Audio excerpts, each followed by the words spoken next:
Zahwa akan menjelaskan kepada Mama mengenai apa-apa aja yang kami pelajari di mata kuliah Pancasila selama 1 semester ini. Nah, pada bab pertama yaitu pengantar pendidikan Pancasila.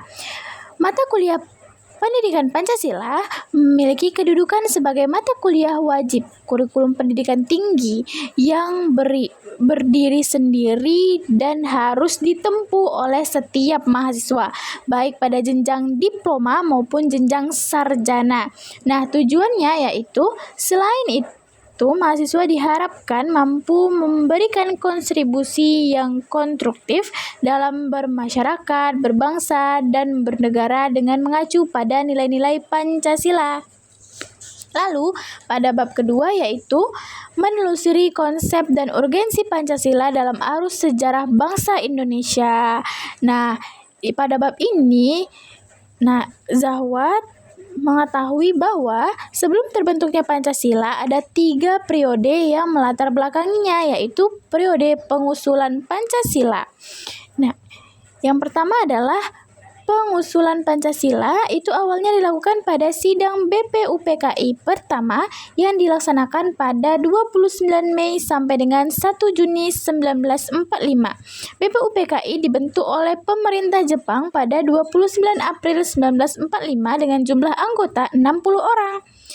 Badan ini diketuai oleh Rajiman Diningrat yang didampingi oleh 2 orang ketua muda atau disebut wakil ketua, Raden Panji Suraso dan Ichi Bangose, orang Jepang. BPUPKI dilantik oleh Letjen Kimakichi Haroda. Sebagaimana Anda ketahui bahwa salah seorang calon pengusul dasar negara dalam sidang BPUPKI adalah Insinyur Soekarno yang berpidato pada 1 Juni 1945. Pada hari itu, Insinyur Soekarno menyampaikan 5 butir tentang dasar negara sebagai berikut. Yang pertama, nasionalisme. Yang kedua, internasionalisme. Dan yang ketiga, mufakat. Yang keempat, kesejahteraan. Yang kelima, ketuhanan. Nah, periode yang kedua yaitu periode perumusan Pancasila.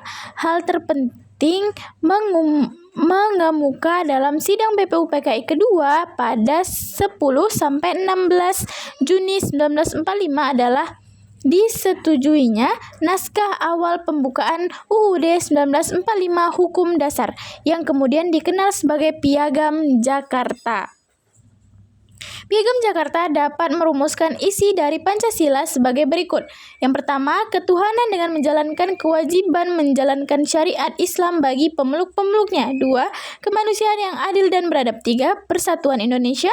4, kerakyatan yang dipimpin oleh hikmat kebijaksanaan dalam permusyawaratan perwakilan. Yang kelima, keadilan sosial bagi seluruh rakyat Indonesia. Nah, yang ketiga yaitu periode pengesahan Pancasila. Ini adalah periode terakhir dari periode-periode yang lain. Pancasila disahkan melalui organisasi PPKI, Panitia Persiapan Kemerdekaan Indonesia. Mereka tidak hanya mengesahkan Pancasila, namun juga berperan beberapa putusan sebagai berikut. Yang pertama, mengesahkan Undang-Undang 1945. Yang kedua, memilih presiden dan wakil presiden.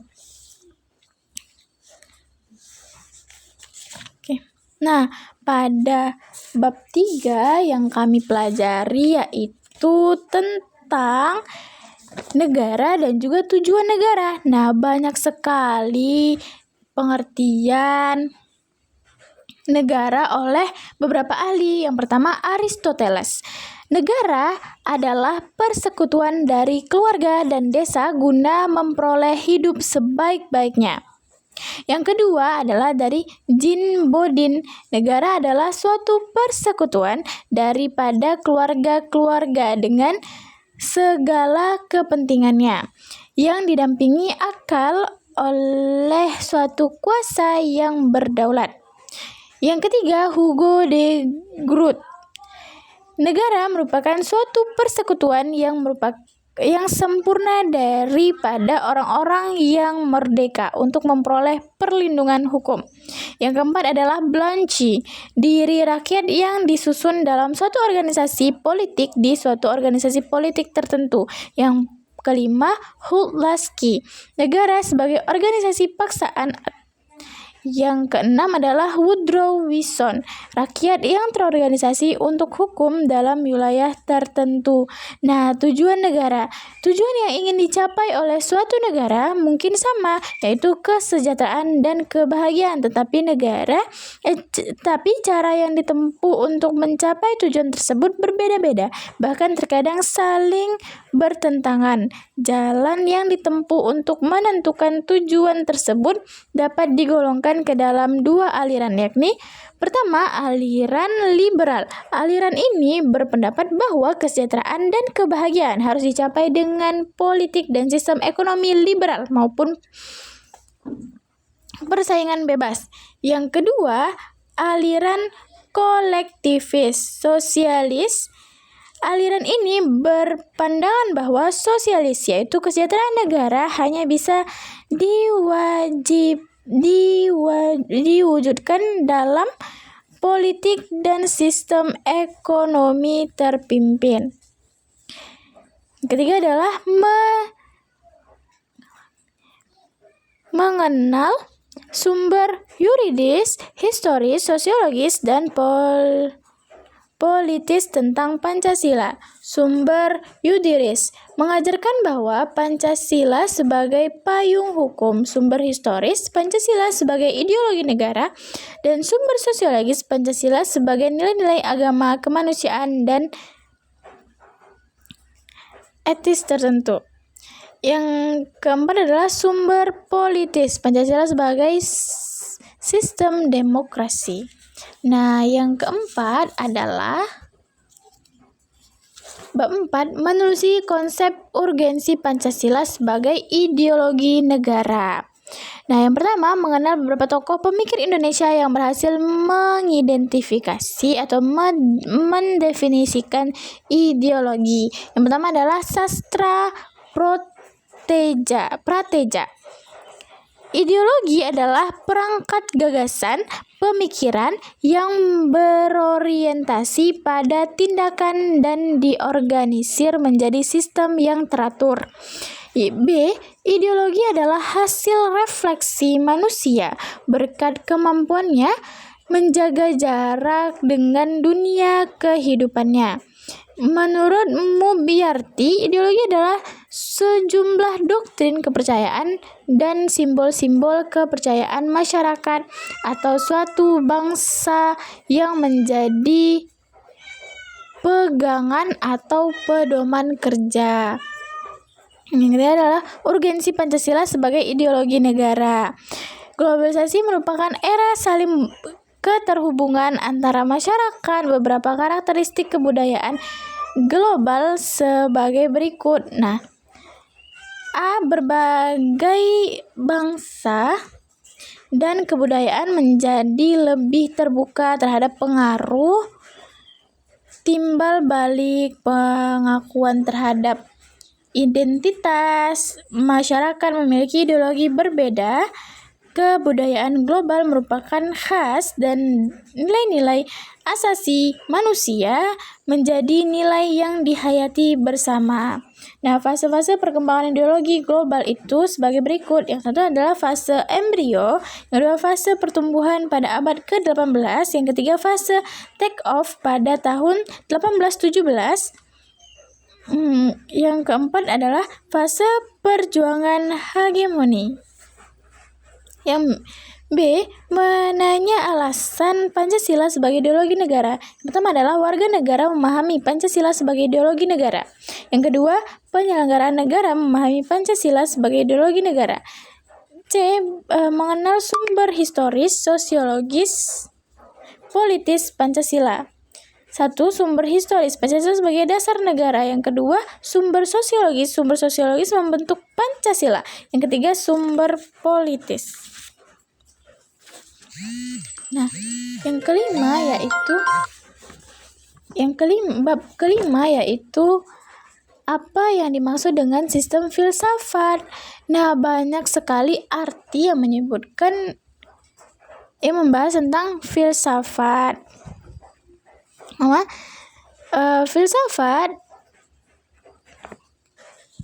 sebagai saya adalah meraih keuntungan sebanyak-banyaknya. Sebagai seorang prajurit TNI, filsafat saya adalah mempertahankan tanah air Indonesia ini dari serangan musuh sampai titik darah terakhir. Yang tiga, Pancasila merupakan dasar filsafat negara yang mewarnai seluruh peraturan hukum yang berlaku. Keempat, sebagai seorang wakil rakyat, maka filsafat membela kepentingan rakyat. Nah, berdasarkan keempat pernyataan di atas, maka tentu dapat membedakan bunyi pernyataan 1, 2, 3, 4. Maka perlu menyimak pengertian filsafat berdasarkan watak dan fungsinya. Yang pertama, filsafat adalah sekumpulan sifat dan kepercayaan terhadap kehidupan yang sangat dijunjung tinggi. Yang kedua, filsafat adalah gambaran keseluruhan. Yang ketiga, filsafat adalah analisa logis bahasa tentang penjelasan arti kata dan konsep. Yang kelima, filsafat adalah sekumpulan problematik yang langsung dapat perhatian manusia yang dicarikan jawabannya oleh ahli filsafat. B adalah urgensi Pancasila sebagai sistem filsafat. Nah, yang pertama adalah manusia telah memperoleh kekuatan baru yang besar dalam sains dan teknologi. Yang kedua adalah filsafat adalah suatu bagian dari keyakinan yang menjadi dan berasal juga dari ide-ide manusia. Ketiga, filsafat adalah dapat menjadi bidang-bidang kesadaran manusia agar dapat menjadi lebih hidup.